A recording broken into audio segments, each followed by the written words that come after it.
Here he goes. Good afternoon, everybody. On behalf of the bride and groom, thank you all for coming today to witness and help celebrate their marriage. Before I start my best man speech, I only ask for two things.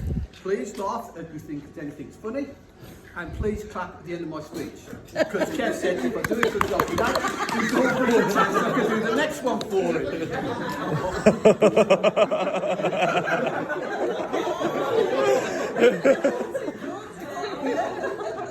As Sue has a very large family, I thought it would be a good idea for you to know a little more what Sue is letting into your family.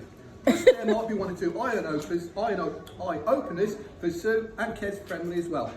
So what I've decided to do is an A to Z of Kev's life.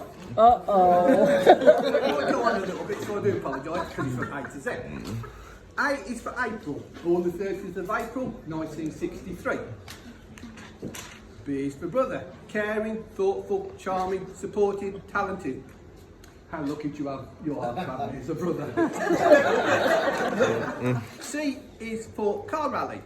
Over the last few years, Kev, with co-drivers John and Stu, have bought an old car, customised it, and then in fancy dress driven it one way to the south of Spain with hundreds of others to raise money for their charity. In this year was prostate cancer. After a 3 or 4 day journey, they would sell the car, have a couple of days holiday and return one way on a plane. D is for dressing up.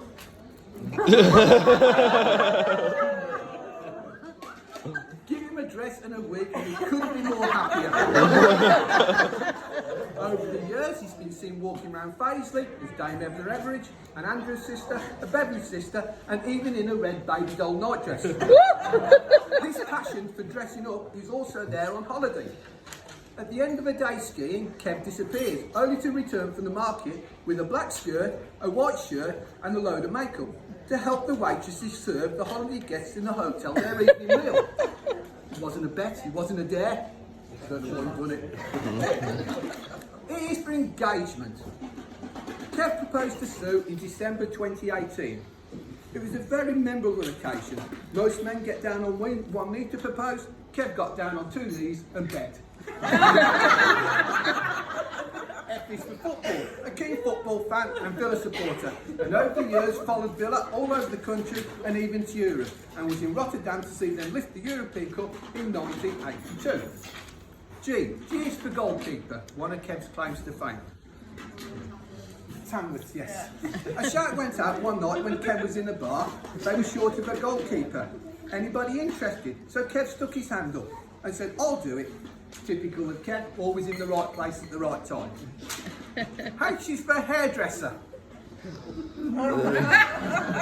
We were on holiday, I think it was Italy, and decided to stay up all night because we had an early transfer home one morning. So we asked the owner of the bar if we could stay there and watch the Australian Grand Prix with him. There was about 4 of us and 6 locals. So the more friendly we got, the more we got to introduce ourselves to each other. Kev introduced himself and I said he was a hairdresser. There was one local there, an older man, very scruffy, long greasy hair, who asked the owner what I said. He replied, coiffeur. So at this point, he started to ask Kevin to cut his hair. The owner of the bar would not trust Kevin with any scissors because he'd had one too many. But the local kept asking and asking and asking to Kev to cut his hair. So Kev said, look, to shut him up, right, let me just do a little bit of a trim. So Kev trimmed his hair. He wasn't happy. He wanted more off. He wasn't happy. He wanted more off. So by the end of him cutting his hair, there was a pint glass on the bar full of dirty, horrible, greasy hair. He was sort of happy, so then he says, can you trim a moustache? Yeah? So Kev trims his moustache. The local was then happy, put his hand in his pocket and paid him. Kev the coiffeur. I is for Interprint. Kevin, employee and family-run business run by Dave, Pam and Tom. Kev's been there for over 30 years and in all that time I think he's only had around about 10 days off sick. Count the days off, 32 years on your thing. 32 years. There you go. J is for jail. That's me, this. True or have you spent time in jail? Sorry? Yes. No. Ask the question again. Have you spent time in jail? Yes. Once or twice? Twice. Not something Kevin's proud of. Did you know this, Luke? Not something that Kevin is proud of. The first time was in America. We were skiing in Wyoming, cowboy country. And after having a drink, and it was getting late, Kev decided to walk home and carry a bottle of Bud down the road, which is a big no-no in America. At this point, a big white car appears with sheriff who wrote down the side of it and pulls him up for having alcohol on the street. He was then put in the night, arrested, put in the car and spent the night in jail. And duly breathalyzed the next day in the morning, but he failed the breathalyzer test. So he was breathalyzed again 2 hours later. And Still failed. he breathalyzed again 2 hours later. Still failed. So he was then released. I hasten to add it was late in the afternoon. The next time was when he travelled up to Newcastle. Oh yeah. He was arrested twice? Yes. Okay, so the next time he was arrested was he went up to watch the villa at Newcastle. On entry to the ground, a policeman asked, "Have you been drinking?" Kev replied, "Oh, you're very observant up here." Kev said it as a joke. The policeman did not find it very funny and locked him up for 2 hours under the ground while the football game was on going on above him. K is for Kevin. I struggled with K, so I went for the obvious. So I googled Kevin, and it came up as an Irish name. Yes? And the meaning is Kevin, for Kevin is, now please sit back on your seats for this one.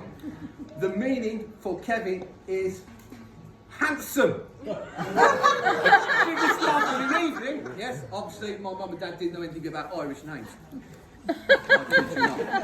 L is for love. The reason we're here today and why while we're on L, I would like to say how lovely the bride looks and how lovely the bridesmaids do as well. That's for me, the bridesmaids and bride. M is for marathon. Kev ran the first ever local marathon in a respectable 4 hours and 10 minutes. When he was out in the countryside, all the runners that the local newspaper could take photos of, Kev appeared in the local newspaper. Yeah? Typical of Kev, always in the right place at the right time. N is for Nielsen. Nielsen is a tour operator we used to use regularly. And by chance, he sat by an employee of Nielsen on a transfer coach to the airport, only to find out that he was the editor of the ski brochure. So Kev said, "Would you like some photographs of your brochure?" "Yes." You guessed it, he was in the brochure selling holidays next year for Nielsen. Typical of Kev, always in the right place at the right time. I hate this one. O is for Olympic skier. Oh. Right. One thing I've had to put up with for years is Kev saying, "Well, you've never beat an Olympic racer." We got invited by Nielsen to a free night for travel agents on a dry ski slope, where Graham Bell was there to help promote the night. For a bit of fun, he raced down a slalom course in and out the poles, stopped halfway down, knocked a drink back, and set a time of around about 35 seconds. Yes, you guessed it, Kev did it in 30 seconds. He never shuts up about it. Well, you've never beaten an Olympic skier. P is for penalties. Kevin took some ski insurance out through Aston Villa, only to win in a draw with 5 other people to take penalties at Villa Park in front of a near full crowd.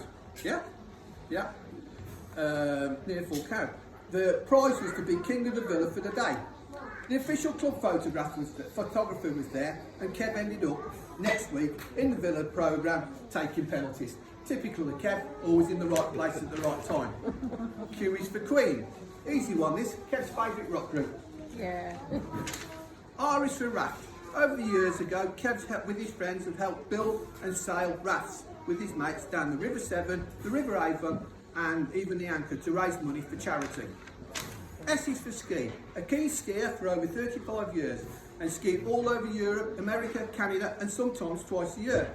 Kev's long-time ski companion, Rob, go back a long time to around about 1991 when they first met in Austria, when Rob used to drive Kev to different resorts every day. 2 years for television. Yes, Kev's appeared on the telly.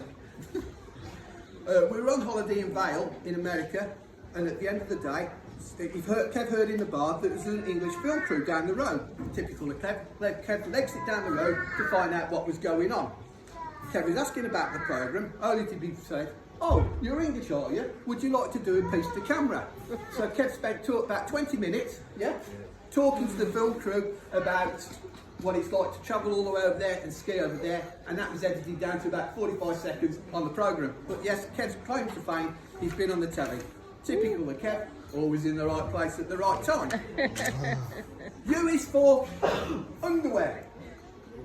We were on holiday in Italy, and Kev's always up for a daring challenge, and someone dared him to ski from the top of the mountain to the bottom of the mountain in just his underpants. Truffles?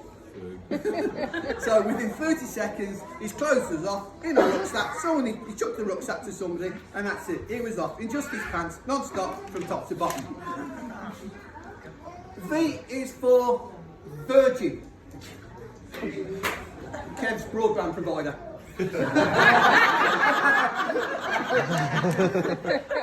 W is for Wallaby. Oh, no. Wallaby. Back in 1998, I was watching the BBC News when Nick Owen said, "And finally, there was a man from Tamworth going to the pub who's just seen a wallaby walking up and down this road." The BBC picked up on this. Not only the BBC picked up on this, but a couple of the national papers did as well, and it appeared in one or two of them in a small column. So typical of Kev, always in the right place at the right time. X is for X-rated. X-rated magazines, X-rated DVDs, X-rated videos.